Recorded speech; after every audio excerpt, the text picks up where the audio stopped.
వైజాగ్ వన్డేలో టీమిండియా అదరగొట్టింది. అటు బౌలింగ్ ఇటు బ్యాటింగ్ లో రాణించి ఆల్రౌండ్ ప్రతిభతో విజయకేతనాన్ని ఎగురవేసింది. యశస్వి జైస్వాల్ సెంచరీతో చెలరేగగా రోహిత్ శర్మ, కోహ్లీ హాఫ్ సెంచరీలతో విరుచుకుపడ్డారు. దీంతో సఫారీలపై 9 వికెట్ల తేడాతో విక్టరీ కొట్టింది కేఎల్ రాహుల్ సేన. 20 మ్యాచ్ల తర్వాత టాస్ గెలిచిన టీమిండియా ఫీల్డింగ్ ను ఎంచుకుంది.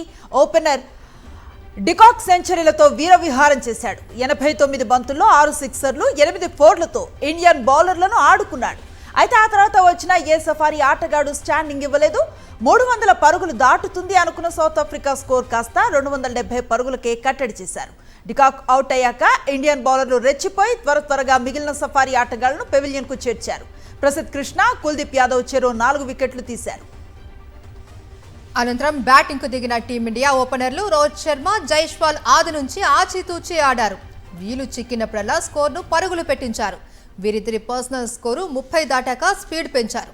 4లు, 6లతో చెలరేగారు. ఈ క్రమంలో రోహిత్ 75 పరుగులు చేసి అవుట్ అయ్యాడు.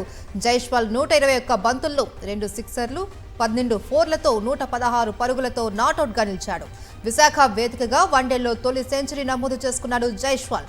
ఆ తర్వాత 45 బంతుల్లోనే 3 సిక్సర్లు, 6 ఫోర్లతో కోహ్లీ సఫారీ బౌలర్లను ఆడుకున్నాడు. దీంతో 39.5 ఓవర్లలోనే టీమిండియా విజయం సాధించింది. 3 వన్డేల సిరీస్లో భాగంగా ఇండియా 2-1 తేడాతో సిరీస్ కైవసం చేసుకుంది.